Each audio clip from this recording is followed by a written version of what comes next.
तमिलनाडु में खेल और युवा मंत्री उदयनिधि स्टालिन के सनातन खिलाफी बयान पर देश की सियासत गर्मा गई है। हिंदू धर्म के खात्मे वाले इस बयान पर उनको चौतरफा आलोचनाओं का सामना करना पड़ रहा है। वहीं इसी के साथ बीजेपी भी इंडिया गठबंधन पर जमकर निशाना साध रही है। दरअसल एक कार्यक्रम के दौरान उदयनिधि ने सनातन धर्म की तुलना मलेरिया और डेंगू से कर डाली, जिसके बाद देश भर के संत समाज और हिंदू संगठन आक्रोशित हो उठे। दूसरी ओर राजस्थान पहुंचे केंद्रीय गृह मंत्री अमित शाह ने भी डीएमके और उनके इंडिया गठबंधन के सहयोगी कांग्रेस के नेताओं पर सनातन धर्म को खत्म करने का आरोप लगाया। उन्होंने कहा कि डीएमके चीफ एमके स्टालिन के बेटे उदयनिधि स्टालिन की सनातन धर्म को लेकर की गई टिप्पणी दिखाती है कि विपक्षी गुट इंडिया हिंदुत्व से नफरत करता है। கழகத்துடைய சென்னை மேற்கு மாவட்ட கழக செயலாளர் சகோதரர் சிற்றரசு அவர்களே, எனக்கு முன்பு உரையாற்றிய சட்டமன்ற உறுப்பினர் மருத்துவர் சகோதரர் எழிலன் அவர்களே, சங்கத்துடைய தலைவர் அண்ணன் மதுக்கூர் ராமலிங்கம் அவர்களே, திரைக்கலைஞர் சகோதரி ரோகிணி அவர்களே, பொதுச் செயலாளர் திரு ஆதவன் தீக்ஷண்யா அவர்களே, மூத்த தலைவர் அண்ணன் திரு எஸ்.ஏ. பெருமாள் அவர்களே, திரு சிகரம் செந்தில்நாதன் அவர்களே, மாநில பொருளாளர் சைதை திரு ஜே அவர்களே, सत्ता आपको चाहिए मगर किस कीमत पर सत्ता चाहिए। 2 दिन से आप इस देश की संस्कृति का, इस देश के इतिहास का, सनातन धर्म का अपमान कर रहे हैं।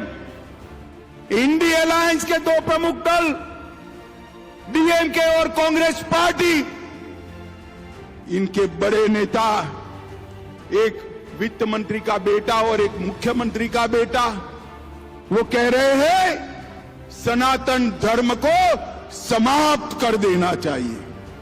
मुझे बताओ भाई, सनातन धर्म को समाप्त करने के लिए आप तैयार हो क्या?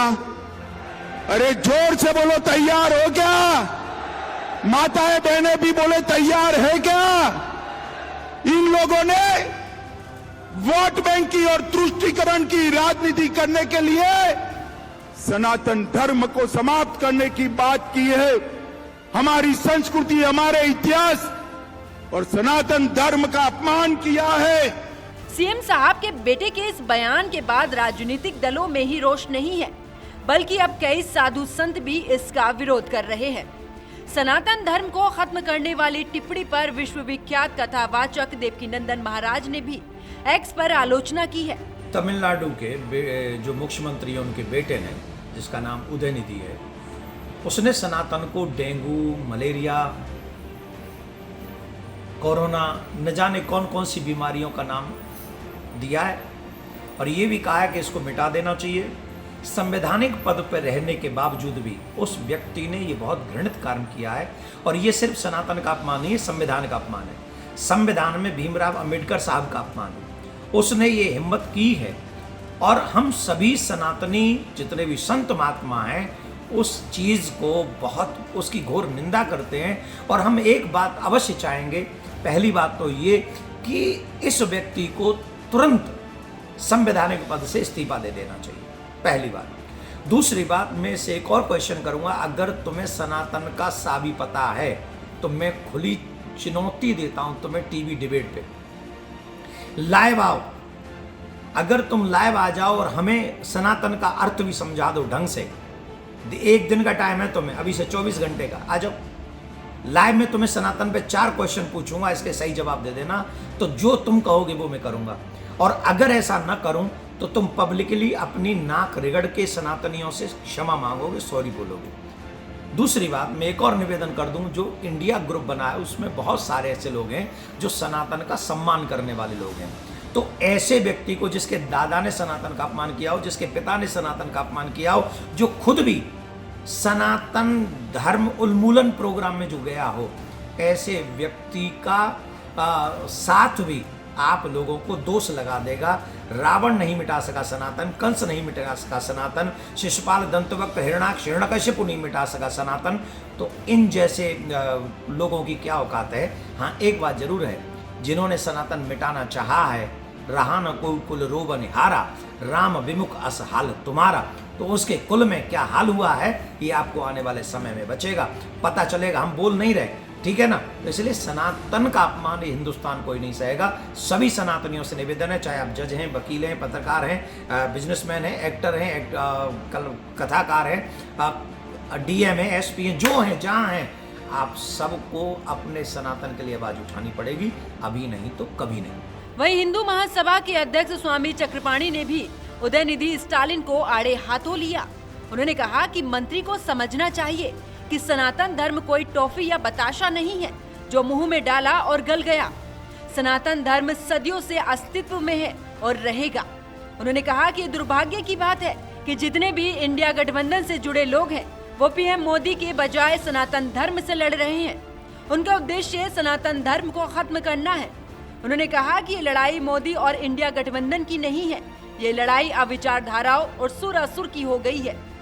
इंडिया गठबंधन के तमिलनाडु स्टालिन के मंत्रालय के एक उदय निधि स्टालिन ने मंत्री ने जिस प्रकार से हिंदू सनातन के खिलाफ आपत्तिजनक टिप्पणी की है और बोला है कि हिंदू सनातन धर्म एक संक्रामक है, एक मलेरिया है, उसको समाप्त करने का संकल्प लिया, यह निश्चित रूप से कहीं न कहीं इंडिया गठबंधन के जो चरित्र है उसको दिखाता है, उसको दर्शाने का काम किया है।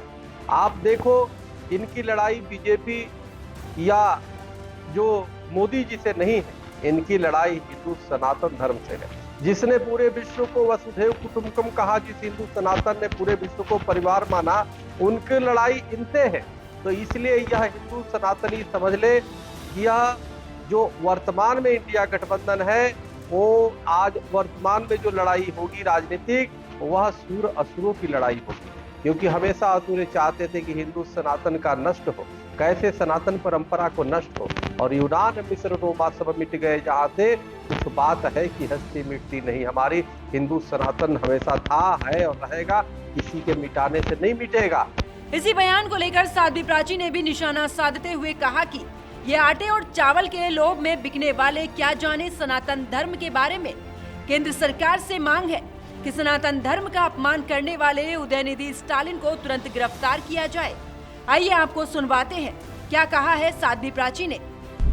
आज मुझे बड़ी हंसी आ रही है, कुछ लोग हिंदुस्तान के अंदर सनातन को खत्म करने की बात कर रहे हैं।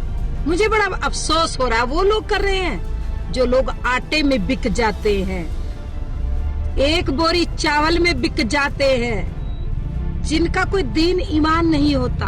सनातन के लिए आज बात करें, सनातन को खत्म करना है, जिसका आदि है ना अंत है, जो सबसे पुरातन है और नित नया नूतन है, वही तो सनातन है। जब तक ये सृष्टि रहेगी तब तक मेरा सनातन रहेगा। मुझे गर्व है कि मैं सनातनी हूँ और जब तक जिंदा हूँ तब तक सनातन की रक्षा करती रहूंगी।